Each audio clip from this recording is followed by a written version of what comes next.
Olá pessoal, tudo bem com vocês? Meu nome é Suzana Andrade, seja muito bem-vinda a mais um vídeo aqui do canal.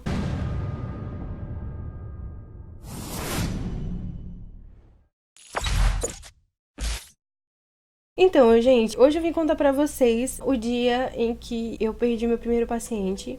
Eu não contei pra vocês antes, eu não comentei muito sobre esse assunto, porque foi um acontecimento que me abalou demais. De alguma forma, eu ainda me sinto meio que culpada, mesmo todo mundo falando que eu não sou culpada de nada. Enfim, eu vou contar pra vocês. É o seguinte, eu era sétimo ou sexto período, mais ou menos, e a gente tava nos primeiros plantões, na verdade era o primeiro plantão de clínica médica, lá no Hospital Agamenon Magalhães, aqui em Recife. Como era o primeiro dia, né, eu não sabia muito bem o que era pra gente fazer e tudo mais, então eu só tava acompanhando o grupo, só tava observando e tudo mais. E a gente ficava lá numa salinha, debatendo alguns casos clínicos, e quando algum paciente precisava da gente, ou fazer uma gasometria, um exame e tudo mais, a gente ia lá pra ajudar ou fazer, entendeu? E nesse primeiro dia de plantão, um dos pacientes da sala vermelha teve uma parada cardíaca, e aí alguém foi lá chamar a gente, que nós éramos estudantes, né? E a gente tava ali justamente pra ajudar quando houvesse algum momento desse. E chamaram a gente saiu correndo pra ajudar lá na ressuscitação. E aí começava todo mundo fazer as massagens cardíacas e ia revezando, né? A cada 1 ou 2 minutos revezava e via o pulso e tudo mais. E aí já tinha ido 2 vezes e aí, o rapaz, o senhor, não voltava. A médica virou pra mim e fez: se ele não voltar, essa é a última, tá, gente? A gente já tá aqui há quase meia hora. Essa é a última. E se ele não voltar agora, a gente para e a gente dá a hora do óbito. Era meu primeiro dia de plantão. Eu tava desesperada. E eu tava muito cansada. A gente já tava meia hora ali tentando ressuscitar. E eu não parei. Ela pegou e fez: tá bom. E eu: não, ele não vai morrer na minha mão. E eu continuei a massagem. E aquele cara voltou, bateu o coração dele. E todo mundo ficou: caraca, que bom que você não parou. E eu fiquei tremendo, sabe? Depois, todo mundo ficou olhando assim pra minha cara. E eu, tipo, putz, consegui e tudo mais. Me senti muito feliz naquela hora, sabe? Dele ter voltado, o coração dele voltou e todo mundo ficou, assim, checando tudo dele. E aí eu me retirei dali, da sala vermelha, fui lá pra salinha e fui pro banheiro, comecei a chorar, que eu tinha conseguido salvar alguém. E daí todo mundo voltou à vida normal, e todo mundo voltou lá pra salinha, eu saí do banheiro, fiquei, e a gente ficou conversando sobre outras coisas em relação a outros pacientes. E depois de 1h30, mais ou menos, alguém foi lá chamar a gente, porque o rapaz tinha parado o coração dele de novo. A gente passou, acho que mais 20 minutos tentando ressuscitar ele, e ele de novo voltou na minha mão quando eu fiz a massagem cardíaca nele, sabe? E eu fiquei: caralho, velho, o que tem comigo? Porque ele só volta quando eu faço a massagem nele, sabe?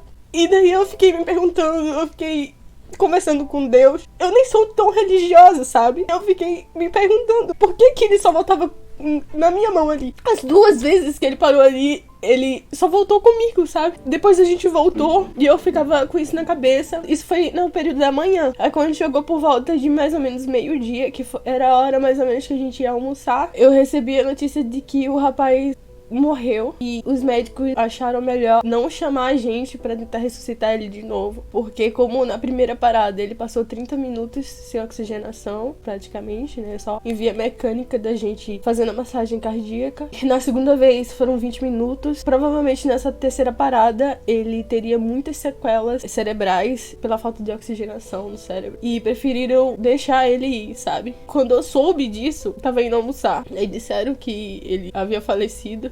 Eu desmoronei, sabe? Eu me acabei e eu não consegui almoçar. Eu fui na casa dos meus pais, peguei um ônibus e fiquei com eles lá a tarde toda. Minha mãe tentou me consolar, tentou conversar comigo. Antes de eu ir também, uma das médicas viu que eu tava chorando e foi conversar comigo. O nome dela é Raquel. Ela veio conversar comigo, disse que emergência era assim mesmo. A gente não é Deus.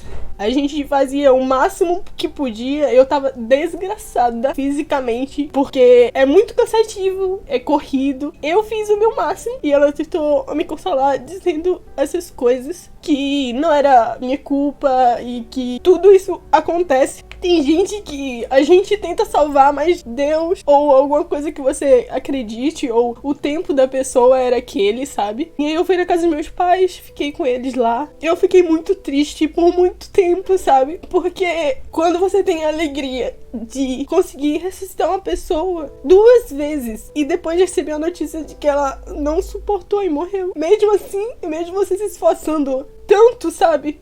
Foi um dos piores dias, assim, da minha vida. Das piores sensações que eu já tive. Acho que faz o quê? 1 ano, 1 ano e meio já que aconteceu isso. Só agora que eu consigo compartilhar isso com vocês. Mas eu chequei de novo todas as taxas dele, potássio, sódio. Só que o que aquele rapaz tinha era um problema sanguíneo, em que ele estava anêmico, mas ele não podia receber bolsa de sangue por causa da doença no sangue que ele tinha. Não tinha sangue suficiente no corpo dele, sabe? Pra manter ele vivo. Deram toda a reposição volêmica pra ele e ele não suportou.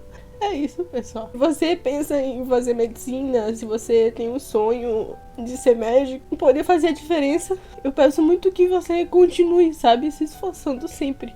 Porque alguma hora alguém muito importante na sua vida vai precisar de você. E eu acho que você deve estar preparado pra isso, sabe? E eu sinto muito pela perda da família. Eu sinto muito pela perda da vida da pessoa. Eu tentei, gente. Eu fiz tudo o que eu podia.